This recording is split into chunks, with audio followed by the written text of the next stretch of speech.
Welcome back to another episode of Inside Watches, where I will share some of the industry's best watch collecting tips to help you build a more valuable watch box. I'm Emily, and today we're going to discuss a cult favorite, the Meter's First Submariner. What's the story behind these dials and why are they so rare? Let's find out. But first, don't forget to give us a like and subscribe to the Bob's Watches YouTube channel to receive notifications for more exciting watch content, just like this video. The Rolex Submariner is one of the most intriguing watches to collect because there are so many variations out there. Dozens of references have hit the market since the iconic dive watch made its debut in the 1950s, and many of those models have their own variations, specifically the vintage models. These small variations can add serious value to your watch box if you know what to look for. And today we're going to discuss one of the more elusive Submariner variations, the Meter's First dial. Now, when I say Meter's First, I'm referring to the depth rating printed on the dial. While the modern Submariner displays feet first, it wasn't always that way. Vintage models produced from the 1950s until the late 1960s were manufactured with the meters displayed on the dial first, followed by feet. As you can see here, the dial on the Submariner reference 5513 reads 200 meters followed by 660 feet. However, in what many believe was a bid to appeal to the ever-growing American market, Rolex swapped the wording to read feet first around 1969, and that is the way that it remains today. To confuse matters a little bit more, Submariners produced during this era will have both meters first and feet first dials, depending on the year they were made. They will also have either a 2-line or a 4-line dial, with or without the chronometer distinction below the depth rating. But what does that mean in terms of collectability? It has been several decades since Rolex switched to the feet first format, which means there are only a few models produced with both the meters first and feet first dial. We also have to take into consideration that Rolex replaced many of those watches with feet first service dials many years later. As a result, the meters first dials produced during this transitional phase are becoming harder to find each year. Luckily, we have a very nice example of the Meter's First Submariner on hand here to show you.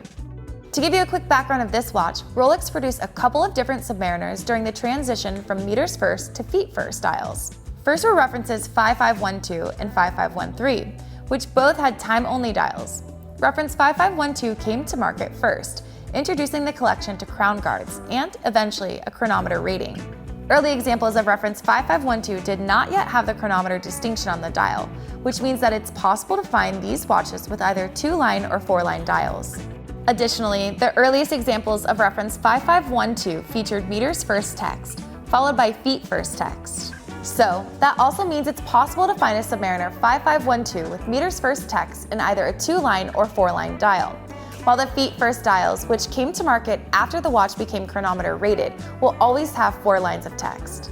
Turning our attention back to reference 5513, it was never chronometer rated and will always have 2 lines of text on the dial, displaying the depth rating and Submariner logo only.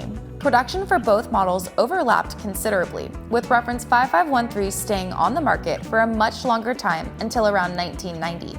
During that time, it was produced with either a glossy or matte dial. The glossy dials were strictly meters first Submariners. Rolex swapped them out for matte dials in the late 1960s during the transition from meters first to feet first text.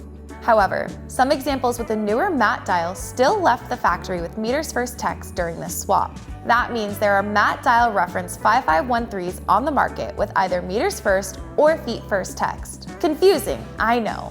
But it's worth it to pay attention to these details because it could mean big bucks and even potentially save you from buying a Rolex that isn't genuine.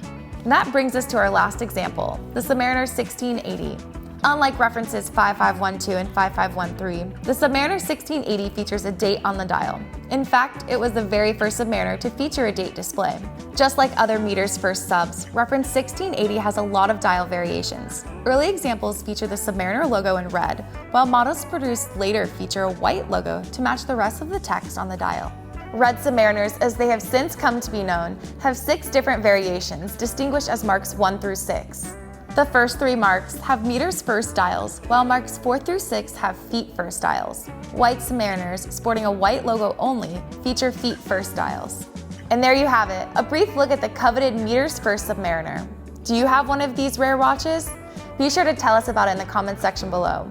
Well, thanks for joining us for Inside Watches. Be sure to check back again soon for another episode. Until then, be well.